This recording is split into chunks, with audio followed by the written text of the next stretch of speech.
देख रहे हैं न्यूज़ एबीपी, सबसे पहले सबसे तेज। तो उसने बोला कि तुम्हारे भाई को हम झूठे रेप केस में फंसा देंगे और तुम्हारे पापा को हम आर्म्स एक्ट में फंसा देंगे। और उनके लिए बहुत बड़ी बात नहीं थी, क्योंकि जो मेरे सामने खड़ा था वो एक जज था, डीएसपी था, जो मुझे धमकी दे रहा था। और हम एक नॉर्मल फैमिली के लोग थे जो ये सब से बहुत दूर थे, मतलब एक नॉर्मल जिंदगी थी हमारी। तो मैंने ऐसा था कि मैं भाग भी नहीं सकती थी, क्योंकि मैं भाग के जाती कहाँ अपने पापा और भैया के पास, जिनको वो पहले ही फंसाने की बात कर रहे थे। तो मैंने उनसे पूछा, आप चाहते क्या हो और क्यों कर रहे हो मेरे साथ? तो उन्होंने कहा कि हमारा बस एक ही मकसद है, तुम्हें जो हम कहें वो करना है, और आज से तुम सारा परवीन हो। मुझे आज भी याद है, उसने मेरा पूरा आइडेंटिटी ही बदल दिया। मैंने बोला कि कुछ भी हो, मैं अपनी आइडेंटिटी नहीं बदलूंगी। तो उन्होंने कहा कि ठीक है, आप पहले हमारी एक बात मानो, आप 3 बार कबूल है बोलो।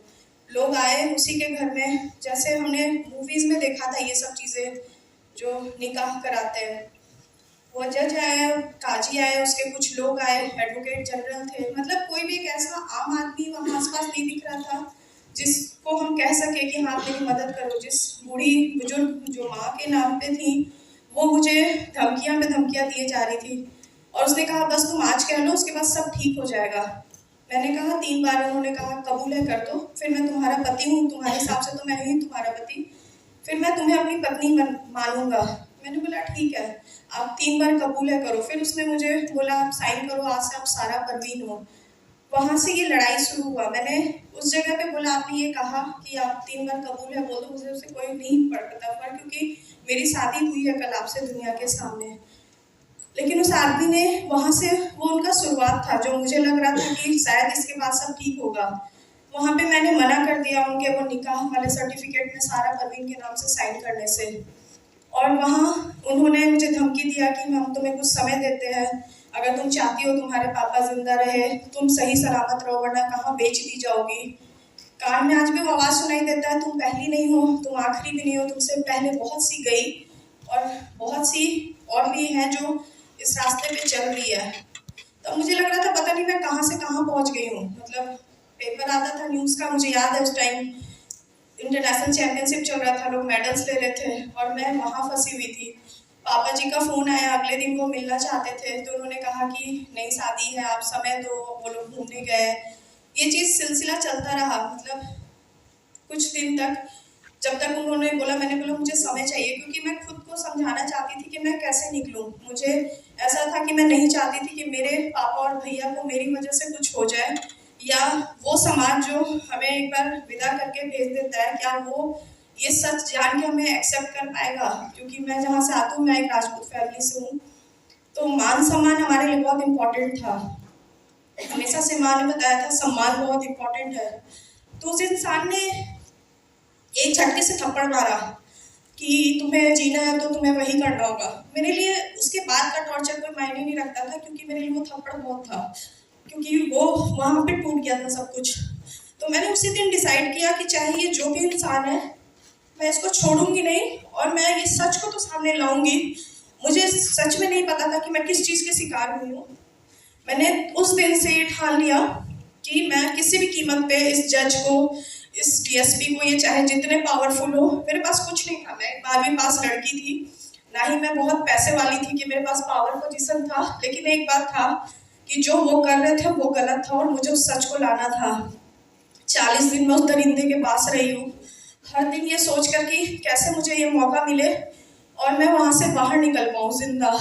उसने मारा, कुत्ते से कटवाया, कई बार गलत काम करने की कोशिश किया भी।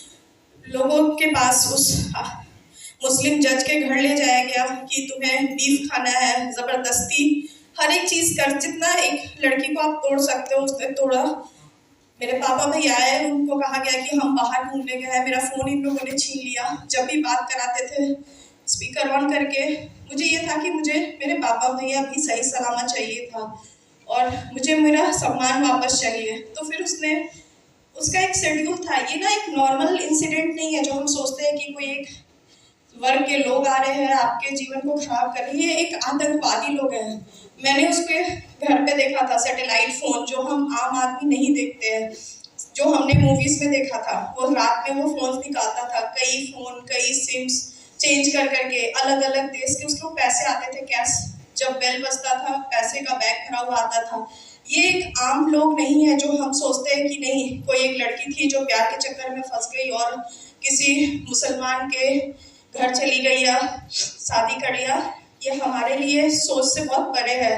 बहुत ही सिस्टमेटिक वे में मेरे सामने कई लड़कियां उसके घर पे आई थी और वो बच्चियां वैसी थी जो 12th के बाद एक अच्छे कॉलेज में एडमिशन कराना चाहती थी, जिनको ये झांसा देते थे कि हम आपका एडमिशन करा देंगे। मतलब हर वो कमजोरी जो आपका है वो उन्होंने नस दबा रखा है उस चीज़ों का, और वो जानते हैं कि आप किस चीज़ों के लिए कमज़ोर हो और आप किस चीज़ों से उनके काबू में रह सकते हो। मेरे कमज़ोरी मेरे पापा और भैया थे। ये सब चीज़ों को देखकर बस मुझे इतना था कि मुझे उसके घर से जिंदा निकलना है। और प्रॉब्लम ये था कि वो इंसान जब भी फ्लाइट पे चढ़ता था, एक तो उसके पुलिस के बॉडीगार्ड थे जो फ्लैट के नीचे खड़े थे, जो मैं भाग नहीं सकती थी।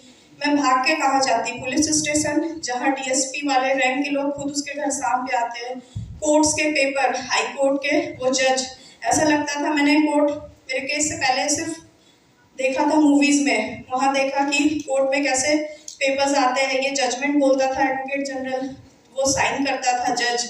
मतलब उन लोगों ने पूरे सिस्टम का एक तमाशा बना दिया।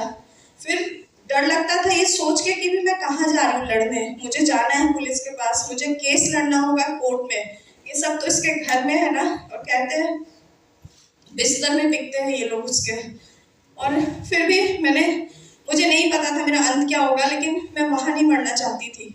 मैंने डिसाइड किया कि बस किसी भी कीमत पे मुझे बाहर निकल जाना है। एक काम वाली थी जिसने मुझे वो हिम्मत दिया है, आज भी मैं उसकी थैंकफुल हूँ, जिसने मुझे इतना हिम्मत दिया कि दीदी आप भाग जाओ, कहीं भी भाग जाओ।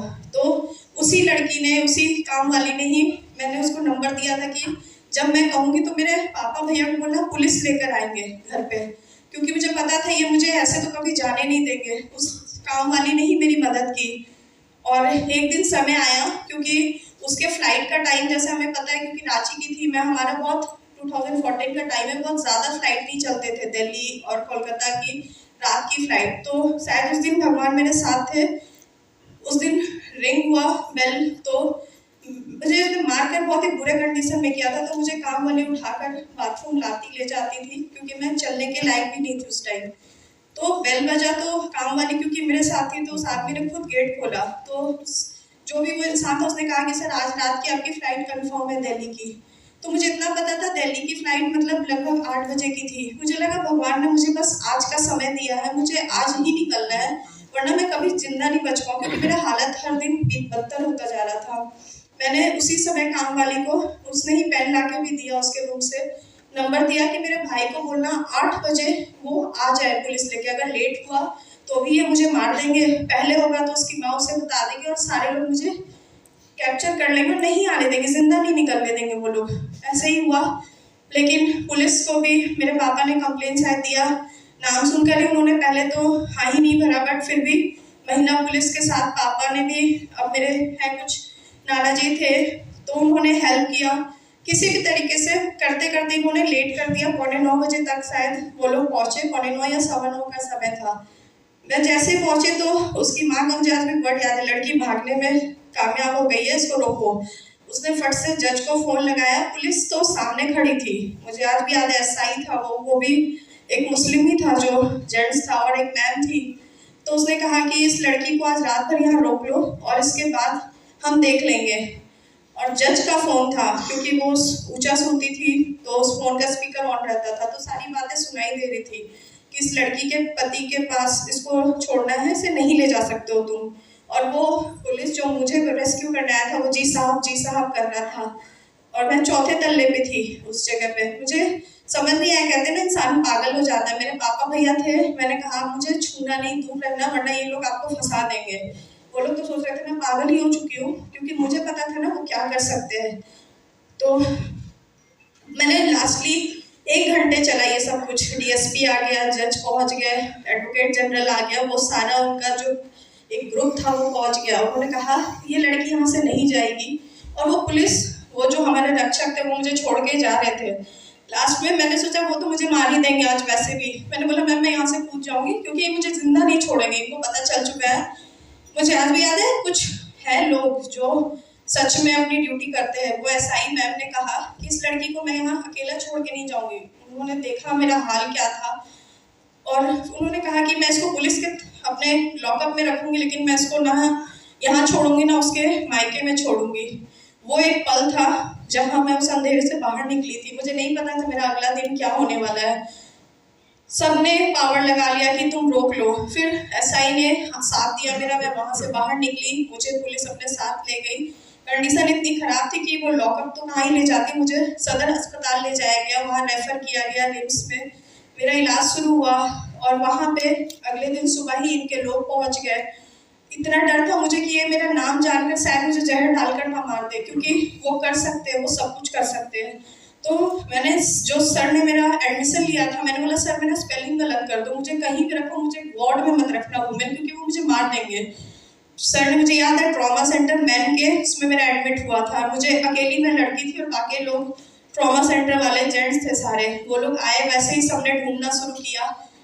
मेरी किस्मत शायद यहाँ थी कि मैं एक शूटर थी, तो हमेशा से जब मेडल हम लेते थे मीडिया वाले हमें जानते थे। तो प्रभात खबर वो न्यूज़ था जो मुझे याद है आज भी कि नेशनल शूटर के साथ हुआ प्रताड़ना। वो न्यूज़ अचानक से फैल गया सुबह और मेरे घर वाले, मेरे पापा ने पूछा था बेटा तुम चाहती क्या हो, लड़ना चाहती हो इन लोगों से? मैंने बोला हाँ, बस साथ चाहिए आप लोग का। और ये बात बहुत ज़रूरी है ना कि आप लोग जितने हो, ये लड़ाई ना किसी अकेले लड़की की नहीं है, उसका परिवार उसके साथ जब तक खड़ा नहीं होगा, जब तक समाज खड़ा नहीं होगा, कुछ नहीं कर सकती है कोई। मुझे याद है मेरे पापा नहीं रहे, लेकिन मुझे याद है उस दिन उन्होंने कहा था मेरा मान सम्मान तुम हो और तुम हो तभी सब है और मैं तुम्हारे साथ खड़ा हूँ। वहां से मेरी लड़ाई शुरू हुई। मुझे नहीं पता था कि अब क्या होने वाला है, क्योंकि मैं बस निकल गई थी। किससे लड़ना है, कैसे लड़ेंगे। 2014 सितंबर में जब एफआईआर हुआ, उन लोगों ने मेरे केस को एक घरेलू प्रताड़ना का केस बना दिया कि पति ने पत्नी को थप्पड़ मारा। ये मेरा केस था ही नहीं। मैंने इसके लिए सीएम से मिलकर बात किया कि मुझे पुलिस पे यकीन नहीं है, क्योंकि मैंने पुलिस को ही, और हुआ भी ये, डीआईजी आए थे मेरे घर में मेरे पापा को धमकी देने कि अपनी बेटी को लेके कहीं चले जाओ और चाहते हो जिंदा रहे। तो पापा का वर्ड मुझे याद है, अगर मरना था तो तुम वहीं पे थी, हो ये लड़ने आई है तो हम लड़ेंगे। फिर वहाँ से हमने बहुत फाइट किया। मैं थैंकफुल हूँ हर उस संगठन, हर समाज के हर एक लोग के, मेरे परिवार का, जो लोग मेरे साथ नींव बन के खड़े रहे।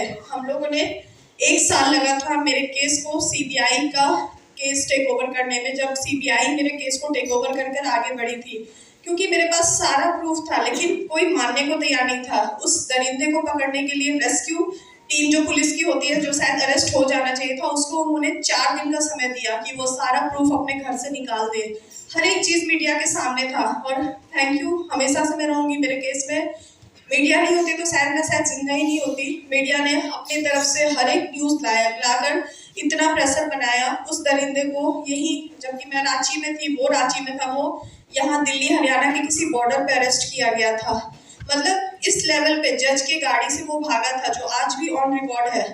तो कहानी ना, ये सिर्फ मैं बस इतना ही कहने आई हूँ कि ये एक लड़की या किसी एक परिवार की स्टोरी नहीं है। ये हर एक दिन, हर एक समय के साथ। अभी जब मैं पीछे खड़ी थी तो लोगों को मैंने देखा, सब अपनी कहानियां बता रहे हैं। हम जिसको कहानी कहते हैं वो हमारा लाइफ है, और वो जानते हैं कि हिंदू लड़कियां कमजोर यहाँ होती है कि हम जब समाज के पास जाते हैं तो वो कहते हैं तो तुम्हारी गलती है, तुमने ही गलत किया, तुम्हें ही पैसे वाला लड़का चाहिए था, तुम्हें कुछ, मतलब हम ही है। उसको पता था और उसने ये कहा था कि जाओ, तुम कहाँ जाओगी, मुंह नहीं दिखा पाओगी।